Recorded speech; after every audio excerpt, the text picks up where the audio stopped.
লাংলা বাজার যে এত কাহিনী হবো আজকে ভাবছিলামই না। ভাবছিলাম হুজুর রাতের খই খামু, টাঙ্গ দিলই না। বাজারে ঢোকার আগে দিয়ে পুলিশ মামা হারে রয়েছে। বাজারে যাই আবার গেদে মানুষের মনও খাইলাম। আসসালামু আলাইকুম, কেমন আছেন সবাই? আজকে যাবার চাইতেছি অল্প লাংলা বাজারে, যেটা আঙ্গ এনে একটাই সাপ্তাহিক বাজার, শুক্রবারে হয়। তাই এই যে এই মানুষটার জন্য আধা ঘন্টা ধরে ওয়েট করতেছি, কোনো খবরই নাই। কোনোতে মামুরে টাইনেট বাইর কইরা রওনা দিলাম আঙ্গ কাকার হেলিকপ্টার নিয়ে। গুডু গুডু করতে করতে আয়া পড়লাম এই লোকেশনে। গ্রামের ভিউ মানে সুন্দর, এটা টাউনে থাকা মানুষে বুঝবো না। যাই হোক, আইতে আইতে মেন হাই রোডে আয়া পড়লাম। হাই রোড দিয়ে কিছু দূর আইলেই আজমগঞ্জ সেনিমারি হসপিটাল পার হয়ে রাইট সাইড মিহি ডুইকে বাজারের রাস্তা।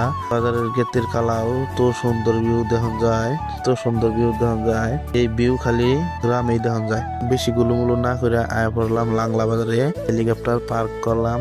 হেলিকপ্টার পার্ক করে দেখি মামা গেতাছে। আমরা বাজারের ভিতরে ডুইকে হাইরে আগে চাচার লগে দেখা করলাম। ঠেয়া কইরে আয়া পড়লাম মাংস কিনে আয়া পড়লাম গেদি মানুষের মন খাবার নিয়ে জিলাপি গেদি মানুষের মনের নাগালি ফেসাইনে। তারপরে হুজুরের ক্যাম্পাসের খেলা দিকে মা বাগনা গুডু গুডু করতে করতে আয়া পড়লাম বাড়ি। আজকের ভিডিও খারাপ লাগলে ফলো করবেন, ভালো লাগলে তো বেশি বেশি ফলো করবেন।